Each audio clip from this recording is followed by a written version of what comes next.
Hey friends, today we're diving into retirement planning and growing your CPF. Most people think CPF is just a boring government scheme that gives mediocre returns. But I've discovered some powerful strategies that could potentially double or even triple your retirement funds compared to the default options. I've been researching this topic extensively and working with financial experts to understand the best approaches. In this video, I'll break down exactly what happened with the SA Closure, what options you have now, and how to make conscious decisions about your CPF investments. Hey friends, welcome back to the channel. I'm Iggy, and I've been covering topics like stocks, finance, CPF, and everything related to growing your wealth. The Investing Iguana is ranked 8th in the 2024 Influential Tigers by Tiger Brokers, with over 768,000 reads and 53,000 likes. I've produced over 700 videos with more than 300,000 watch hours as of December 2024.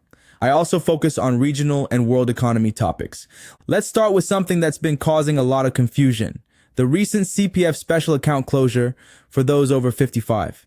If you're in this age group, you now have some important choices to make. Your SA has closed, and you need to decide whether to top up your CPF life to the full retirement sum, which is compulsory, or go beyond that to the enhanced retirement sum. Any remaining funds above what you choose to put into your retirement account will be moved to your ordinary account. This is a big deal because your money's future growth depends on this decision. Think about it.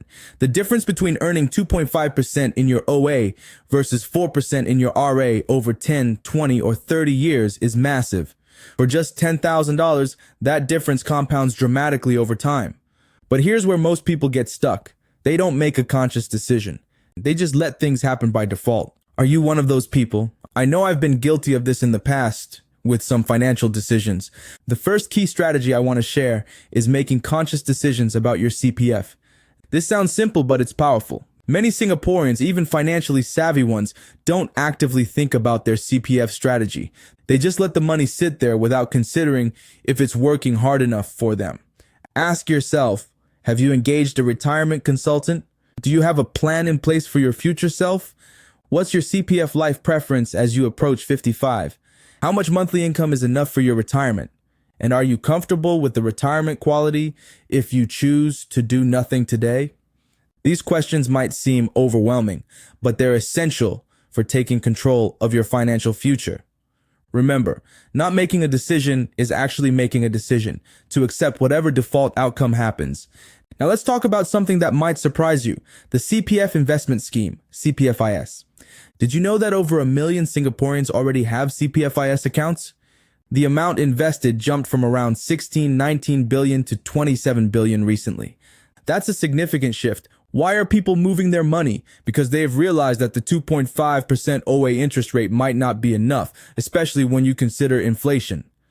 Singapore's historical inflation rate since 1961 averages about 2.6%, which means your OA money is barely keeping pace with inflation.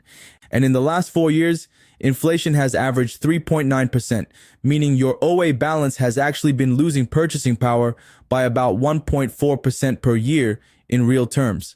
That's a sobering thought, isn't it? Your hard-earned CPF money might actually be shrinking in terms of what it can buy you in the future. But here's the good news: you have options. And this brings me to the most powerful strategy: understanding and potentially using the CPF investment scheme. The CPFIS allows you to invest your CPF funds in various instruments ranging from low-risk options like money market funds and Singapore government bonds to higher-risk options like equity funds.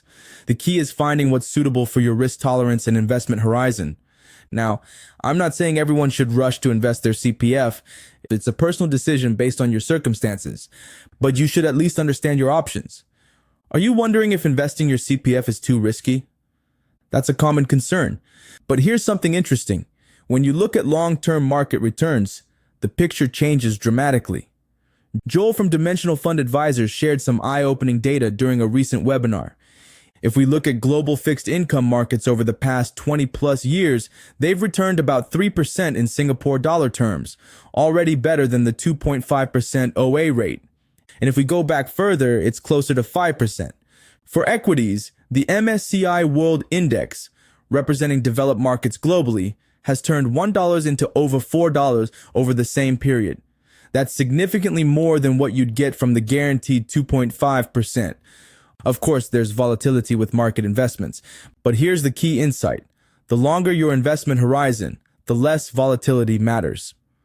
Looking at 100% equity portfolios over different time periods shows that while one-year returns can vary wildly from pleasant 50% to 43%, the range narrows significantly over 10, 15, or 20 years, gravitating toward the long-term average of about 6 to 8%. This is why time horizon is so crucial when considering CPF investments.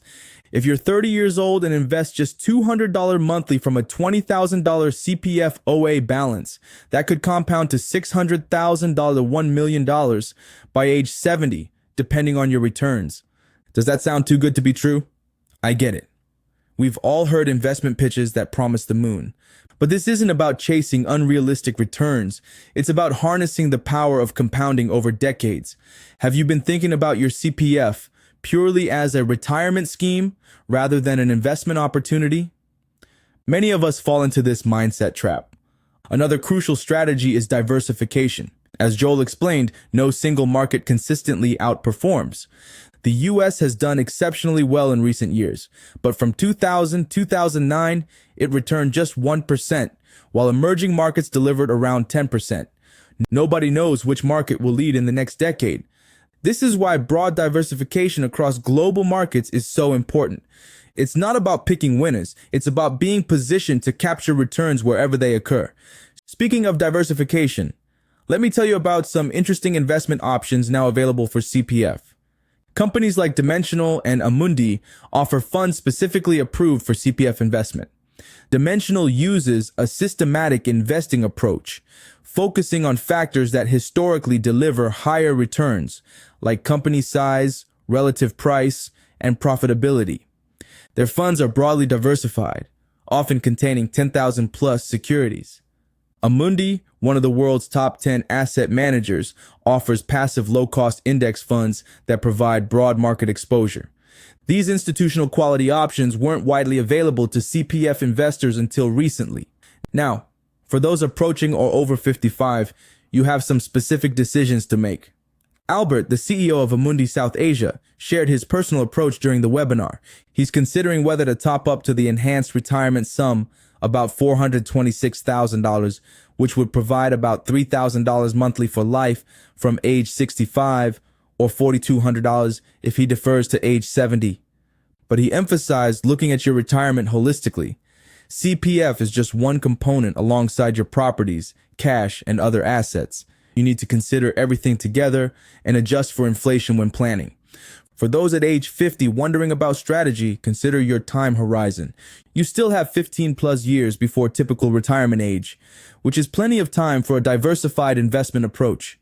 The key is understanding your downside risk tolerance. Are you comfortable with potential 10-20% drops in pursuit of higher long-term returns? Remember that CPF OA after 55 is often compared to a bond or fixed deposit component of your portfolio. But unlike typical bonds that might yield 4 or 5% today, OA gives you just 2.5%. Whether you should invest this in equities depends on your overall wealth picture and goals. If your OA balance is a small portion of your total wealth, taking more risk might make sense, even at an older age. One important consideration that many people miss: when you top up your retirement account beyond the full retirement sum to the enhanced retirement sum, that money is locked up. Many Singaporeans are choosing to move to OA first after meeting the full retirement sum, giving them flexibility to top up the RA later if desired. What about the difference between volatility and downside risk? Albert made an interesting point. We don't worry about volatility with our homes because they're not priced daily. Similarly, with long-term investments, daily or monthly price movements matter less than your ultimate outcome. What's more important is understanding your downside risk tolerance, how much you're comfortable potentially losing in pursuit of higher returns. Albert also drew a fascinating parallel between health and wealth management. Just as with health, wealth building requires setting goals, measuring progress, starting early, being consistent rather than intense, and having patience. Quick fix solutions rarely work in either domain, so there you have it. Friends, a comprehensive look at retirement planning and growing your CPF. We've covered the SA closure implications, the importance of making conscious decisions, the potential of the CPF investment scheme, the power of diversification and long-term investing, and specific strategies for different age groups. Remember, the biggest risk isn't taking calculated investment risk. It's doing nothing while inflation erodes your purchasing power. Whether you decide to keep your money in CPF at the default rates or invest it through CPFIS, make it a conscious, informed decision. I'd love to hear your thoughts on this topic. Have you invested your CPF funds? What strategies are you using for retirement planning? Drop your comments below. If you found this video helpful, you might also enjoy my previous video on CPF myths debunked and changes in 2025, What You Must Know Now, where I dive deeper into specific CPF optimization strategies. Check it out next. As always, thanks for watching, and I'll see you in the next video.